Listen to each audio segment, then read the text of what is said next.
¿Qué es un centro de entrenamiento y qué es un centro boutique y en qué se diferencia de un gimnasio tradicional? Y una de las claves de esto es dejar el ego a un lado pensando que tú solo eres el que puede hacer todo y empezar a establecer sistemas de delegación efectivos. Esta pregunta nos la hacen mucho. Oye, ¿qué porcentaje de rentabilidad debo esperar de mi centro de entrenamiento? Creo que tú trabajas por cuenta ajena y te llegaron a echar.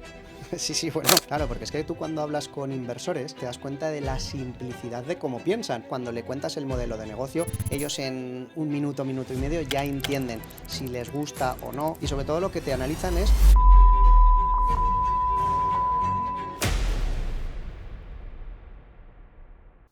Muy buenas, bienvenidos y bienvenidas a un nuevo episodio del podcast Entrenadores de Negocios. Soy Carlos Iriarte, fundador de SportUp, y junto a mí está mi socio Iñaki López, director de SportUp. ¿Qué tal, Iñaki? Muy bien, Carlos. Bienvenidos todos, compañeros. Bueno, Carlos, ¿y hoy de qué vamos a hablar? Pues en el episodio de hoy, Iñaki, en este podcast, vamos a ver qué es un centro de entrenamiento personal y introduciremos el término centro boutique, que particularmente no nos gusta mucho porque tiene una connotación un poco confusa y hoy está muy en boga. Entonces quería preguntarte, iniciamos con esta pregunta, ¿qué es un centro de entrenamiento y qué es un centro boutique y en qué se diferencia de un gimnasio tradicional?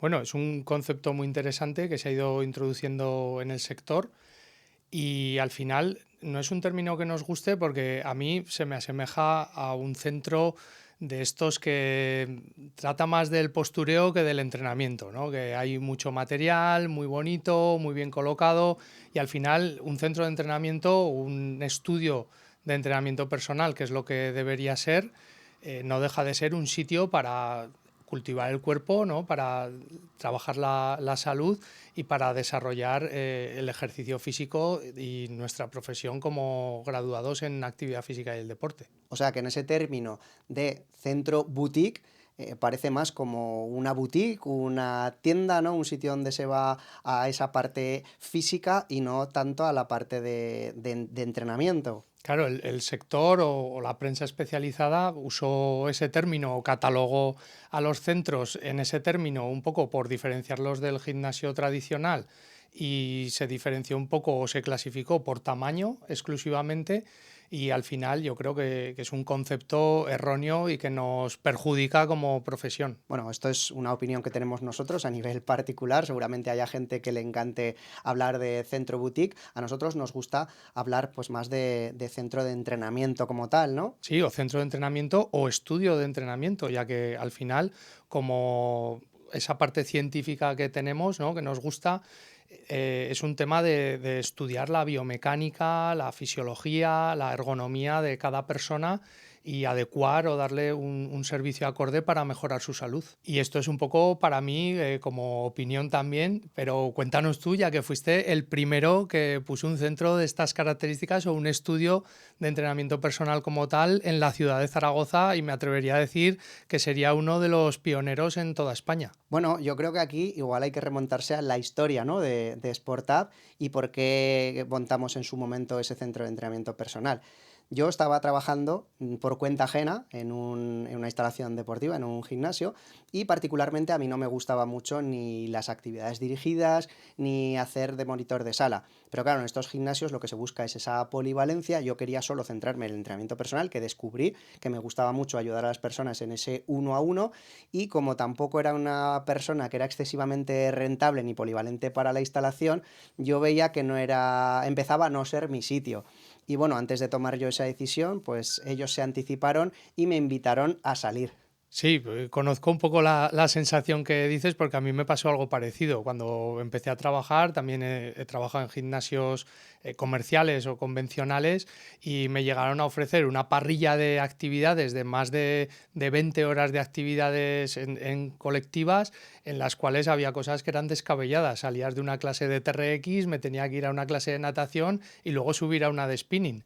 En aquel entonces el propietario me lo ofreció como autónomo que estaba yo entonces y la verdad que la suma económica era interesante, pero a nivel físico y casi a nivel temporal era inviable. Me llegó a decir que no sabía quién se lo ganaba tan fácil con tantas horas que me ofrecía, y fue una cosa que yo rechacé porque no casaba ni con lo que yo quería hacer ni con el concepto que yo había adquirido de lo que tenía que ser la actividad física y la salud dentro del desarrollo de mi profesión. Claro, y es que esto es muy común, lo vemos también en muchos compañeros de sector que montan su centro de entrenamiento, y este es un poco el origen, no estar a gusto en un sitio donde estás desempeñando parcialmente esa función de entrenamiento personal y crees que montando tu propio centro o tu propio estudio pues vas a ser más feliz, y es el origen de esa puesta en marcha, ¿no?, de sus propios negocios. Sin duda, eso puede ser el germen del emprendimiento, ¿no? A todo el mundo en algún momento le pica. Yo en este caso ya era autónomo, me fui de esa instalación, no llegamos a un acuerdo, pero creo que tú trabajas por cuenta ajena y te llegaron a echar.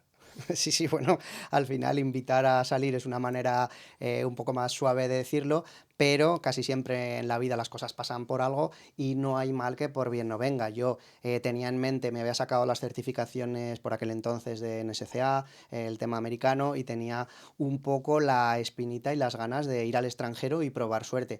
Y dicho y hecho, lo que hice fue buscarme un billete con un poco de dinero que tenía de ese despido y el que moralmente pues pude pedir en su momento, o que yo tenía algo de ahorrado, y me fui 4 semanas a Estados Unidos con una mochila, con currículums ahí un poco en secreto, lo que los americanos llaman el resume, y con un visado de turista pues me intenté concertar desde España varias entrevistas en la zona de Florida, Miami. Visité instalaciones como las de Santana y en Boca Ratón, que era una de las referentes ahí a nivel internacional. Fui luego a la otra costa, en Los Ángeles, y el problema es que me ofrecían algún tipo de trabajo pagándome under the table, pero es que incluso buscar trabajo ahí en Estados Unidos si no tienes un visado es ilegal, y tampoco me la podía jugar, aparte el dinero se iba acabando, y entonces tuve que decidir si me quedaba ahí un poco de ilegal o volver. Y el problema era que ahí en Estados Unidos es como la pescadilla que se muerde la cola. Sin visado no te tramitan oferta, y sin oferta pues no te hacen un visado. Me acuerdo en un centro, una instalación ahí en Santa Mónica, que me llegó a decir la fitness manager o la club manager, dice, I wish but I can't. O sea, como que le desearía contratarme pero que no podía. Entonces yo dije, ostras, ¿qué es lo que pude hacer? Empaparme en todas esas entrevistas de cómo trabajaban allí. De hecho, me fijé mucho a nivel tecnológico, que yo soy un friki, ya lo sabéis, y en una aplicación que utilizaban donde vendían programas en función de la frecuencia y los objetivos a los clientes, programas de 1.000 y pico, 2.000, 3.000 dólares en X tiempo para conseguir los objetivos. Y yo esa idea la intenté replicar en su momento, no ahora con todo el auge del tema del vibe coding y la creación de aplicaciones, sino con un Excel, con macros. Esto te estoy hablando hace 15 años. Entonces, con lo que volví fue con la idea de yo tengo que montar algo en España parecido, y fundé en 2011 SportUp Personal Trainers, registrando la marca, y comencé ofreciendo servicios de entrenamiento personal con otros compañeros que coincidían en el gimnasio,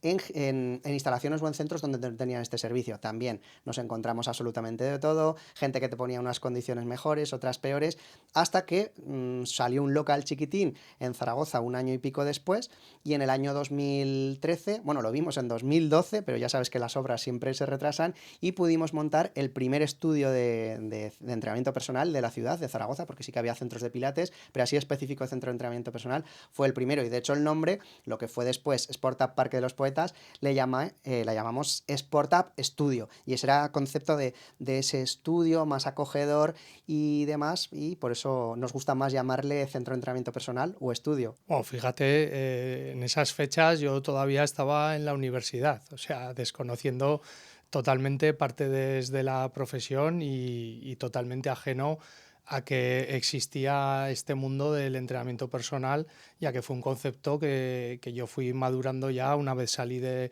la carrera. Empecé a trabajar en clubes, en temas de readaptación, sobre todo especializado, y en esa parte de readaptación dentro del club como preparador físico sí que se empezaba a individualizar un poco el trabajo, a trabajar específicamente con la persona. Se hablaba mucho en aquel entonces de protocolos de prevención o de disminución de riesgo de lesiones, pero todavía el concepto de entrenamiento personal no estaba ni implantado ni por supuesto extendido como está ahora. Claro, es que no había referentes. Yo cuando lo monté, pues tenía esas nociones, pero bueno, basado en el concepto de lo que yo había visto en Estados Unidos, lo que habíamos aprendido de los manuales, por ejemplo, de NSCA, esta entidad internacional, pero aquí en España, pues ibas un poco a ciegas. De hecho, cuando monté el primer local, no había tantas opciones de compra de material de entrenamiento como hay hoy en día, y lo que hice fue, pues, hacerme un curso de comercio exterior y hacer mis propias importaciones desde Asia y creé lo que era la marca de entrenamiento C-Sport, que son mis iniciales, Carlos Iriarte Sport, y empecé a comercializar el material y a ser proveedor de otras instalaciones. Imagínate qué locura y qué inconsciencia. Lo que pasa que al final eso fue una compaginación de ambos proyectos, pero me di cuenta de que si no ibas a lo grande, pues no podías sostenerlo, era difícil innovar, pero claro, hoy en día pues tienes mil opciones de compra de material y por aquel entonces, pues eso, pionero o inconsciente en ambos sentidos, tanto en lo que es la puesta a punto de la instalación y del local como el acondicionamiento de material y maquinarias.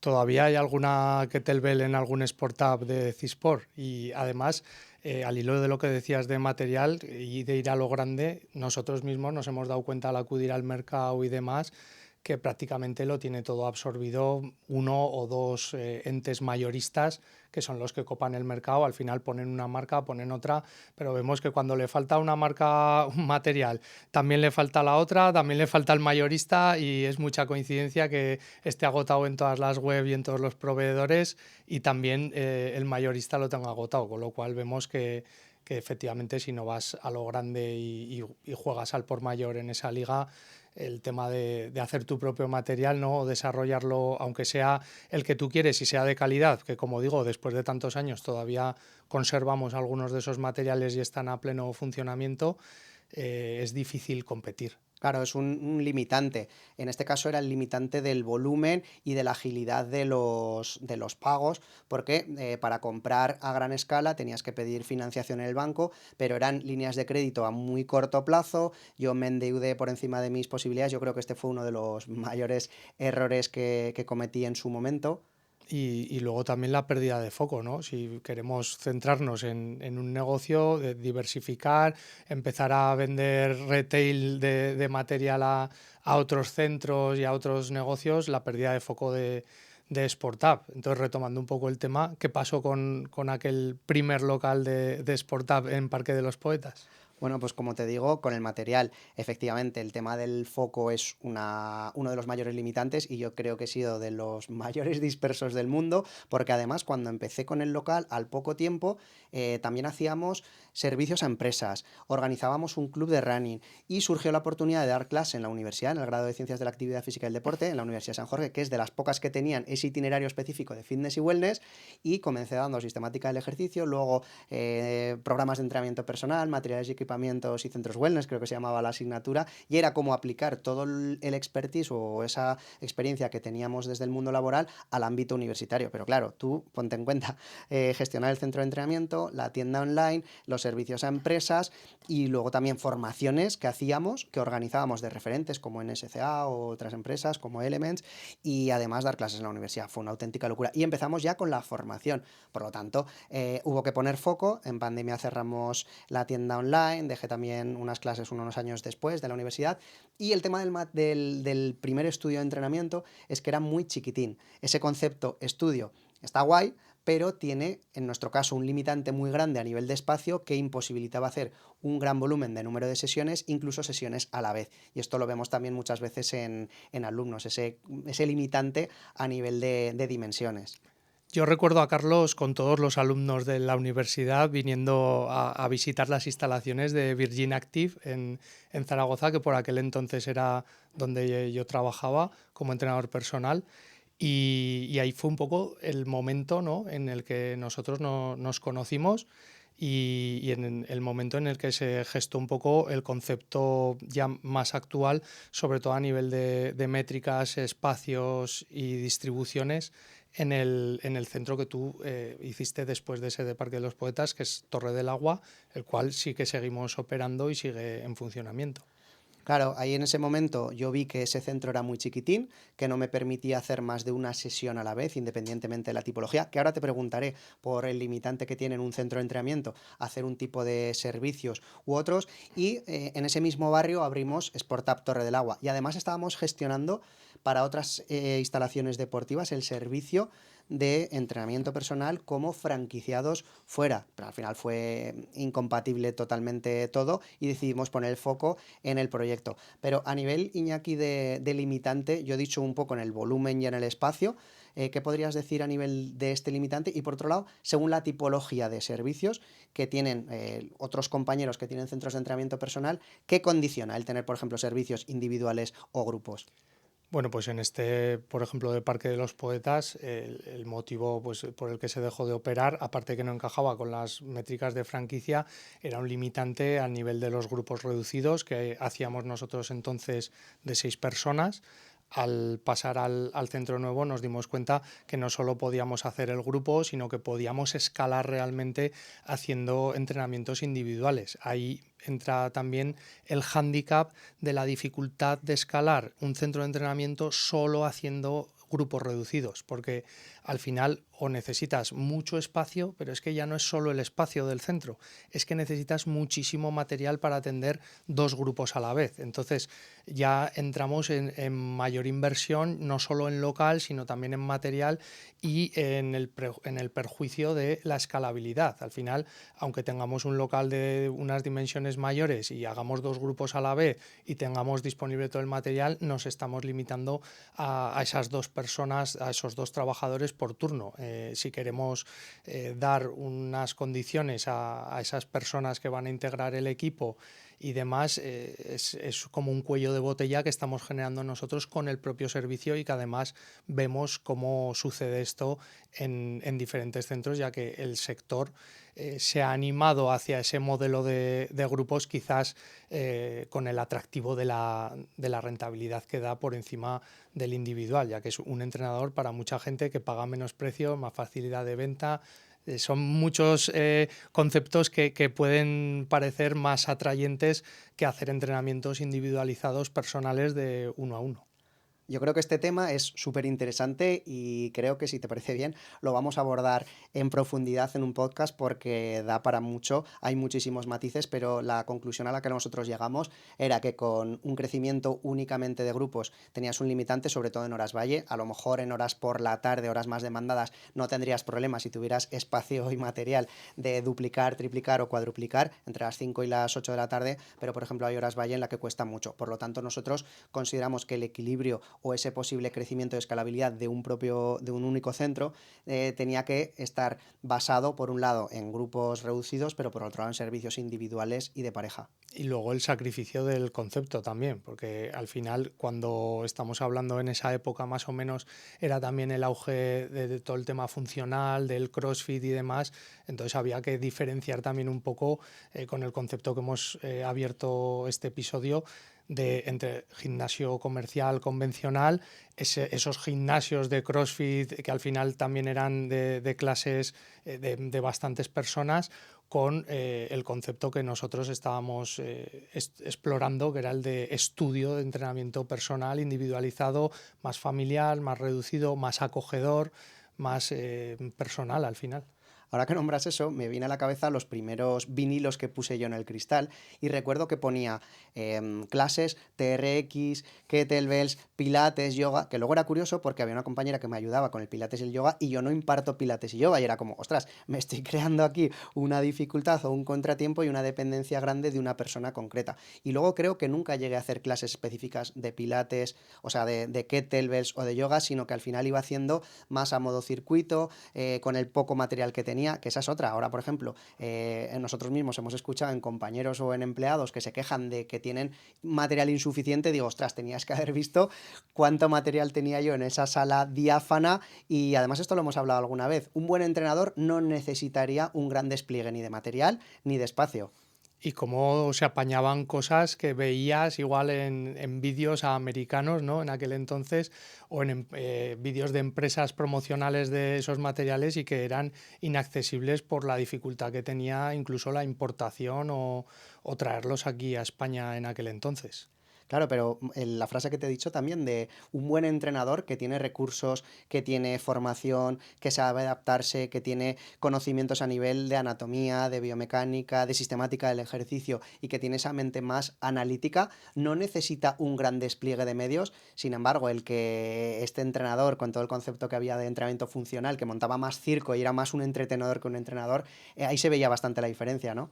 Sí, porque al final es como tengo el material, lo uso todo, muchas veces descontextualizado, sin ningún tipo de sentido, por el mero hecho de que lo tengo, lo uso, o buscar justificar el trabajo que hacías, el entrenamiento o la variedad que le quieres dar a la persona para decir que le cambias el entrenamiento y muchas veces ni repites el estímulo, que es lo que realmente va a mejorar a la persona y caes en lo que has comentado tú, en hacer un poco un circo o montar un despliegue muy grande también en espacio que luego pues tienes también que ver ese cuello de botella en espacio de la ocupación con todo ese material. Claro, porque el propio concepto de entrenamiento funcional, esta vertiente o esta corriente americana hablaba de que era ejercicios que lo que permitían era replicar lo que era la actividad deportiva o actividades de la vida cotidiana. Sin embargo, algo funcional es que mejora una función, ¿no? Un ejercicio totalmente analítico podría ser el más funcional del mundo, dependiendo de para quién y en qué contexto. Sí, bueno, si nos metemos en la definición de ejercicio funcional o entrenamiento funcional,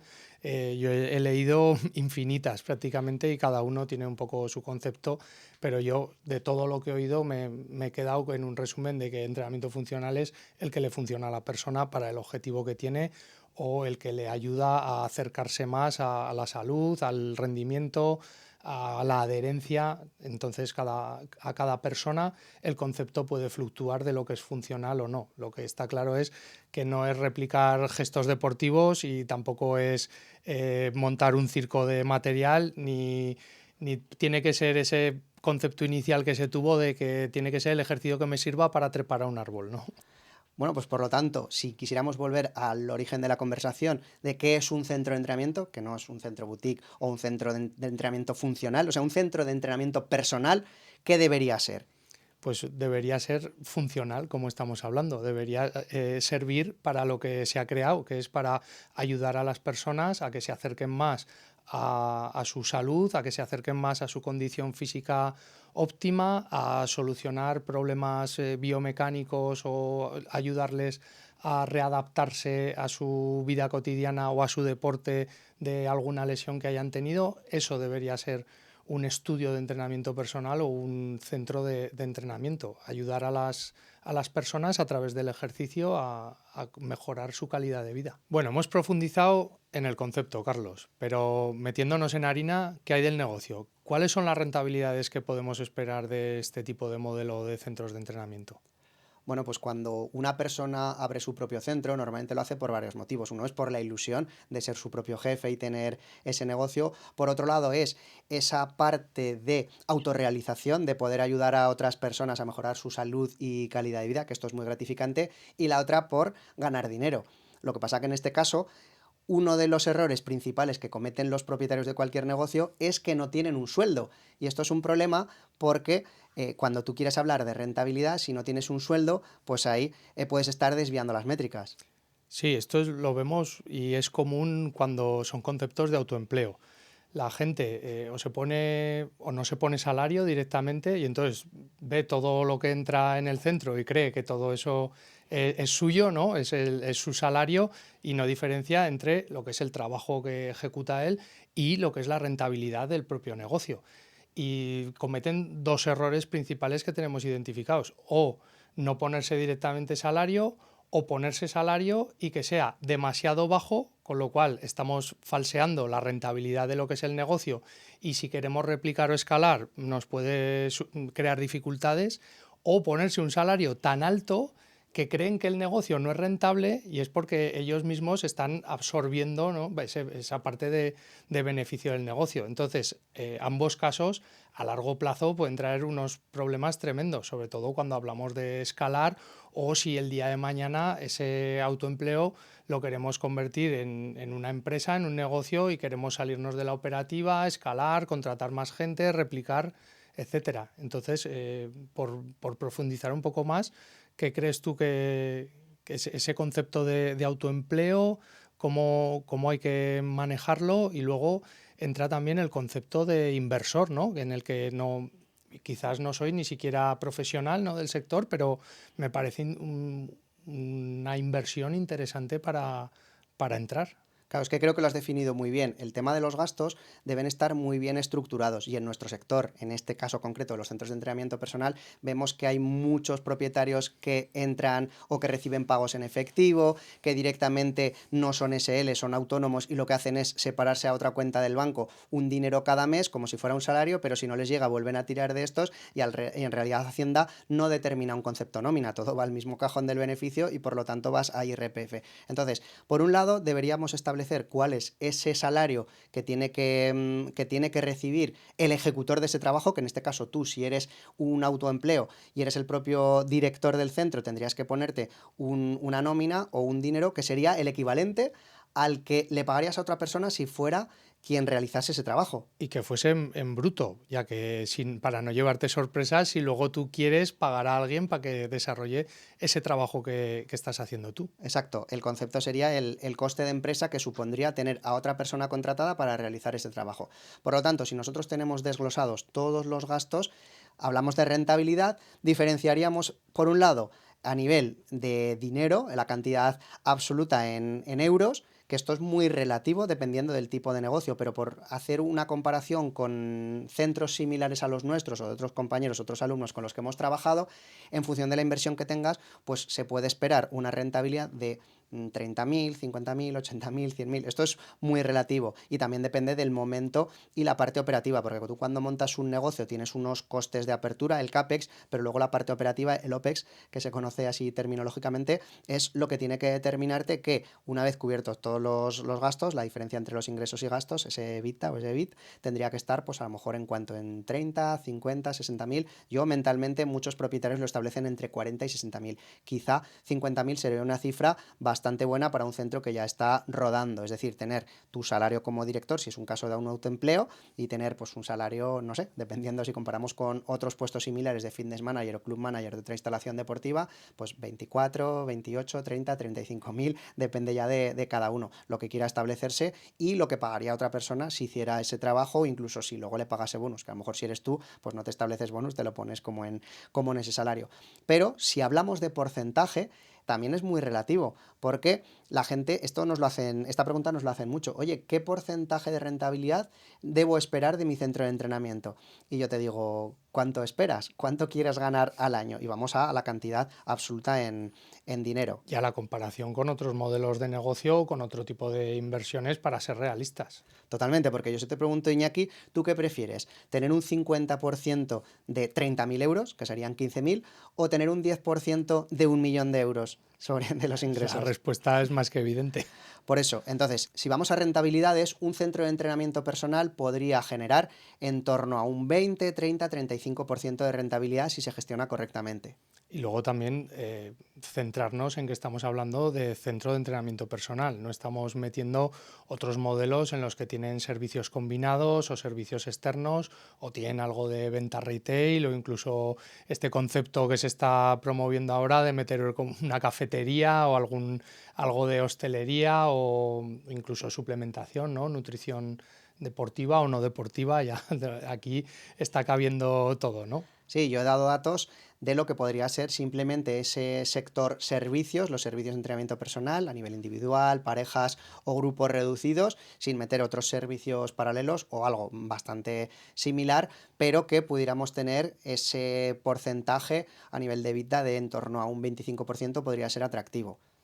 Y para ese concepto concreto, ya no de autoempleo, sino de inversión, ¿qué porcentaje es interesante para los inversores o cuando dicen se deciden a invertir en el sector servicios, que siempre son un poco reacios, ¿no? Un poco esquivos a ese sector por el tema de la gestión de recursos humanos, siempre preguntan, ¿no?, acerca de esto y te dicen, pero ¿esto cómo se gestiona? ¿Esto quién lo lleva? ¿Quién hace los procesos de selección? Claro, no es lo mismo esa inversión que hace un profesional que es entrenador personal y quiere montar su autoempleo y crear su propio centro de entrenamiento personal, que hay, por ejemplo, el coste operativo, ese CAPEX que he nombrado antes y la inversión inicial es un factor muy determinante para ver si me llega o no me llega y siempre vamos a nivel austero. Nosotros también nos ha pasado de intentar ir a la mínima inversión cuando un inversor puro que tiene esa capacidad y ese músculo financiero, a lo mejor en lugar de invertir, si quiere invertir en el sector fitness, a lo mejor en lugar de montar un centro de entrenamiento personal que vale 100, 150, 200 mil euros, se monta un gimnasio tradicional, un club que vale 1,5 millones de euros y espera una rentabilidad incluso menor, pero puede ser más atractivo, porque por ejemplo, un inversor que quiere invertir en un sector inmobiliario, a lo mejor espera una rentabilidad de entre un 6 y un 8% más o menos, pero es una inversión que tiene un riesgo bajo. En nuestro sector, si tú a un inversor le garantizas por encima del 20% de EBITDA replicable y has demostrado en varias ubicaciones que es estable, pues a nivel económico puede ser muy atractivo. Lo que pasa que hay un hándicap que hemos visto muy claro en los inversores, que es que huyen de la gestión de los recursos humanos. Totalmente de acuerdo, aunque te voy a desmentir en una cosa. Nosotros no hemos ido a mínimos, hemos ido a los máximos que éramos capaces en ese momento.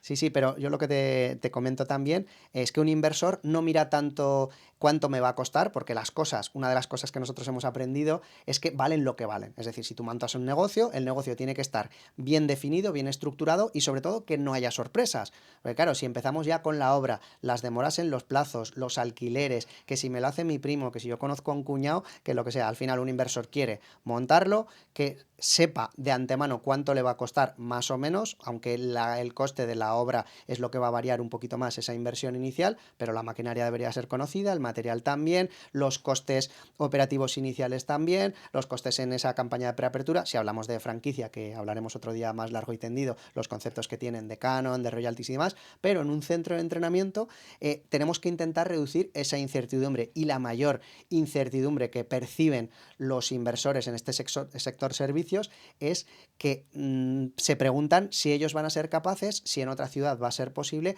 y sobre todo si van a tener que estar gestionando la operativa del día a día. A esto es a lo que me refería, que nosotros no hemos ido a mínimos de inversión, sino al máximo que nosotros hemos tenido capacidad en ese momento y sin embargo un inversor, cuando le comentamos nuestro sector, nuestro límite de inversión o cuánto vale un centro de Sportup para replicar una franquicia, quizás es un concepto que lo ve como menos atractivo, ya que al replicar tiene que gestionar más recursos humanos y sin embargo están mirando pues otras opciones, ¿no? Como bien decías tú, que son gimnasios igual comerciales o marcas comerciales que implican millones de euros de inversión y unos volúmenes muy altos, pero quizás con un porcentaje de rentabilidad menor, que el nuestro puede ser más interesante ahí, y sí que es verdad que ahí tienen también en una unidad solo muchísimos recursos humanos que gestionar. Entonces este es un cuello de botella que nosotros mismos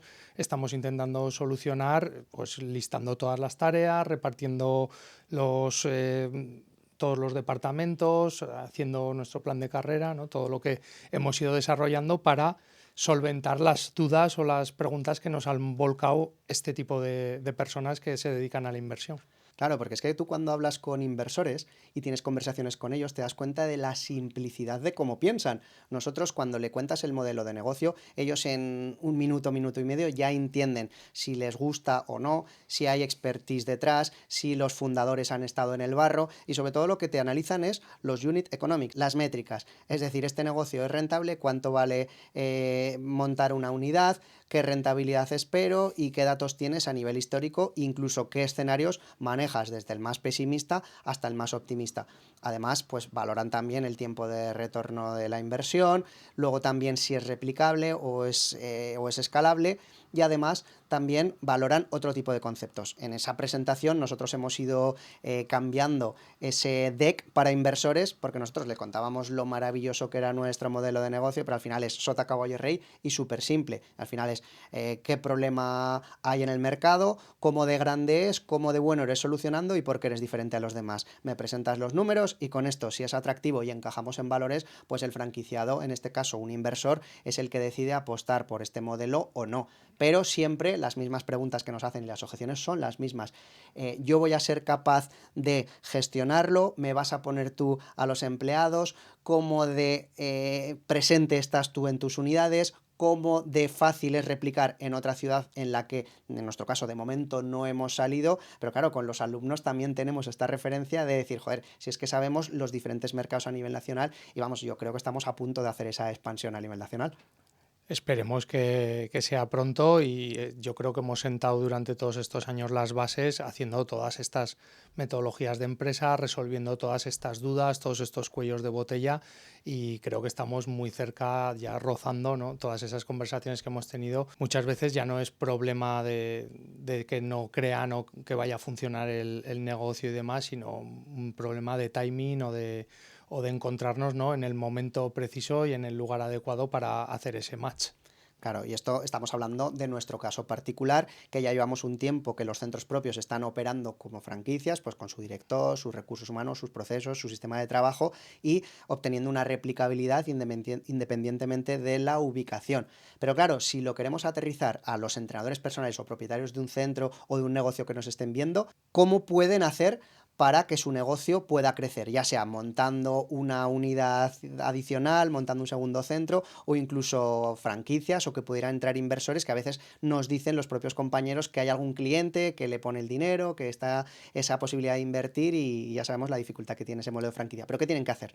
Lo primero, analizar bien sus KPIs, después analizar bien su modelo de negocio, su estructura, si realmente lo tienen profesionalizado, si tienen todo lo que hay que hacer claro, si lo tienen medido, si saben cómo medirlo, si saben a quién se lo van a delegar y cómo.